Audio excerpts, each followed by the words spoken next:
Yung mga bata po sa harap, upo na lang po kayo. Tapos, igitnan niyo po si Lola Sally para maganda.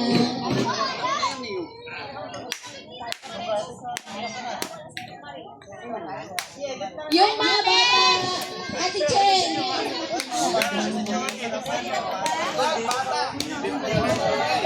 Yung mga bata sa harap na lang, upo na lang. Okay, adjust ka na. Upo na. Para maganda yung... Matatangkad sa likod. Nakikita pa naman. Hey! Uy, green sa inyo, bakit nakaganyan ka? Ha? Oy, may utang pa naman ang ito na kayo before. Oo, may punta yun. Gerald, ang layo mo ba yun? Buwan ko. Gerald, para kang hindi pamilya.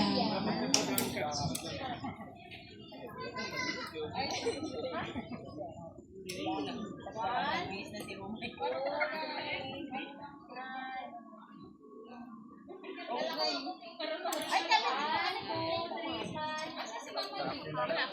kami.